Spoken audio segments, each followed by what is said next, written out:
मुख्यमंत्री योगी आदित्यनाथ ने कहा है कि यूपी में बदलाव पूरा विश्व देख रहा है। राज्य में न अब कहीं रंगदारी है और न लूट खसोट। भाजपा न तो तुष्टीकरण की राजनीति करती है और न किसी के साथ भेदभाव करती है। हमारी सरकार सबका विकास करती है और सबको साथ लेकर चलती है। मुरादाबाद के शिल्पकार दिलशाद हुसैन पद्मश्री भी पाते हैं। सीएम योगी सोमवार को मुरादाबाद नगर निगम चुनाव को लेकर जनसभा को संबोधित कर रहे थे। मुख्यमंत्री योगी ने कहा कि केंद्र और राज्य की तरह सीएम योगी ने कहा कि केंद्र और राज्य की तरह नगरीय निकाय में भाजपा की विजय से विकास और रफ्तार पकड़ेगा। निकाय चुनाव में भाजपा को जिताने की अपील करते हुए सीएम ने सपा बसपा कांग्रेस पर जमकर हमला बोला। बगैर नाम लिए उन्होंने कहा, भाई बहन की जोड़ी हो या बुआ बबुआ की जोड़ी, इन लोगों ने उत्तर प्रदेश को बर्बाद कर दिया था। अब रंगदारी है और न फिरौती। यूपी किसी की बपौती नहीं है। चुनावी मंच पर भाजपा प्रदेश अध्यक्ष भूपेंद्र चौधरी और कैबिनेट मंत्री जितेंद्र प्रसाद भी सीएम योगी के साथ मौजूद रहे। बरेली में मेयर मुकाबले को लेकर तूफानी चुनाव प्रचार शुरू हो चुका है। सोमवार को निर्दलीय सपा समर्थित उम्मीदवार डॉक्टर IAS तोमर ने दर्जनों समर्थकों के साथ सघन जनसंपर्क करके जनता से समर्थन मांगा। इस दौरान डॉक्टर तोमर ने कहा कि उनकी जंग भ्रष्टाचार के खिलाफ है। 2 बार बरेली का मेयर रहते हुए उन्होंने विकास के जो काम किए उसे पूरा महानगर जानता है। वो सबको साथ लेकर चलते हैं और विकास की राजनीति करते हैं। चुनाव प्रचार के दौरान डॉक्टर तोमर का जगह जगह लोगों ने स्वागत किया। संजय नगर, ब्रह्मपुरा, गोसाई गोटिया, सुरेश शर्मा नगर, इंदिरा नगर और CI पार्क में उनका जनसंपर्क सुबह से रात तक जारी रहा। पूर्व सांसद वीरपाल सिंह यादव, पूर्व मंत्री भगवत सिंह गंगवार के साथ समाजवादी नेता डॉक्टर तोमर के लिए लगातार समर्थन जुटाने में लगे हैं।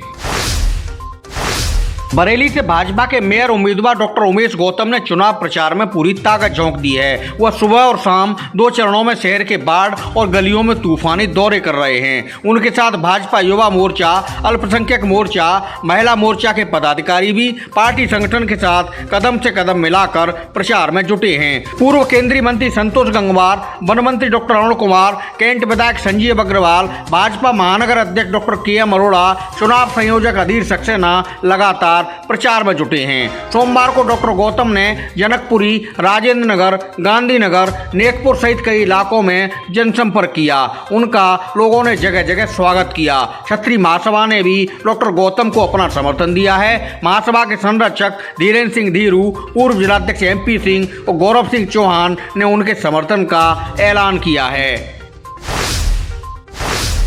बरेली में निकाय चुनाव मतदान और वोटों की गिनती के लिए प्रशासन ने कमर कस ली है। दूसरे चरण में बरेली में 11 मई को मतदान होना है, जबकि 13 मई को नतीजे आएंगे। DM शोभाकांत द्विवेदी ने सोमवार को प्रेस कॉन्फ्रेंस कर चुनावी तैयारियों के बारे में जानकारी दी। जिलाधिकारी ने बताया कि बरेली में 11 मई को 1195 मतदेय स्थल और 340 मतदान केंद्रों पर 13 लाख से अधिक मतदाता वोट डालेंगे, जिनमें 7,12,514 पुरुष मतदाता और 6,19,662 महिला मतदाता अपने मताधिकार का प्रयोग करेंगे। बरेली में नगर निगम समेत 20 निकाय हैं। निष्पक्ष चुनाव संपन्न कराने को 35 जोनल मजिस्ट्रेट और 77 सेक्टर मजिस्ट्रेट व 5 स्टैटिक मजिस्ट्रेट तैनात किए गए हैं। DM ने बताया, पुलिस और PSC के साथ पैरामिलिट्री फोर्स को भी बड़ी संख्या में चुनाव ड्यूटी पर लगाया जाएगा। सभी स्थानों पर CCTV कैमरे भी लगाए जा रहे हैं। बरेली में 2459 प्रत्याशी विभिन्न पदों के लिए चुनाव मैदान में हैं।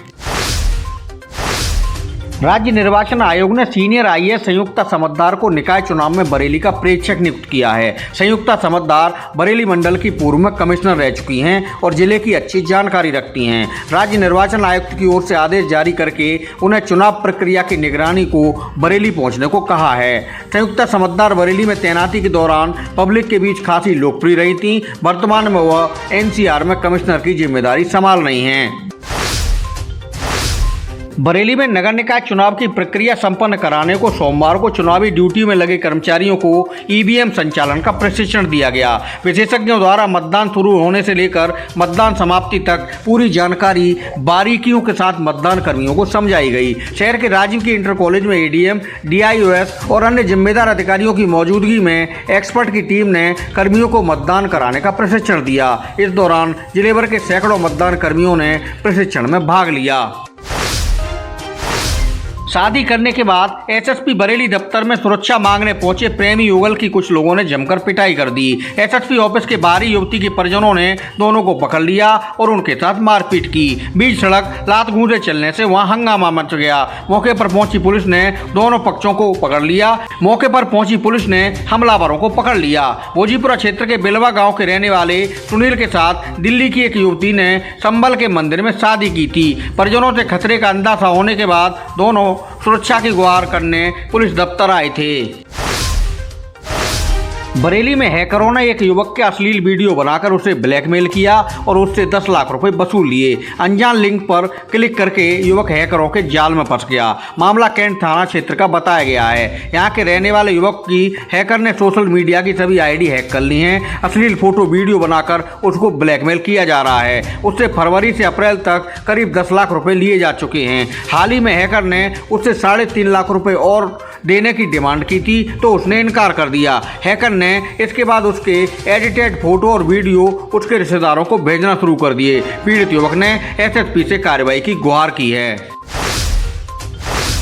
सोमवार को रोहिलखंड समेत वेस्ट यूपी का मौसम अचानक बदल गया। पहाड़ों से लेकर मैदान तक मौसम के बदले मिजाज से तापमान में काफी गिरावट दर्ज की गई। बरेली और आसपास के जिलों में दोपहर बाद जोरदार बारिश शुरू हो गई। जहां पहाड़ी इलाकों में बर्फबारी से जनजीवन बेहाल है, वहीं मैदानी इलाकों में बारिश से दिक्कत उठानी पड़ रही है। जगह जगह जल भराव के हालात बन गए हैं और सड़कें पूरी तरह पानी में डूब गई हैं। इसकी वजह से लोगों को निकलने में दिक्कत हो रही है, जनजीवन बाधित है। बदायूं में बेकाबू ट्रक ने सड़क किनारे खड़े 4 लोगों को रौंद डाला। भीषण हादसे में एक किशोरी की मौत हो गई जबकि बाकी 3 लोग घायल हो गए। हादसा बरेली मथुरा मार्ग पर हुआ। दुर्घटना में जान गंवाने वाली मुनीसा की उम्र 17 साल थी और वह पियर खंदाना गांव के रहने वाले भूरेलाल की बेटी थी। वह सिविल लाइन थाना क्षेत्र के गाँव डमरई में अपने फूफा के घर आयोजित शादी समारोह में शामिल होने जा रही थी। रास्ते में अनहोनी हो गई। 3 घायलों को राजकीय मेडिकल कॉलेज में भर्ती कराया गया है।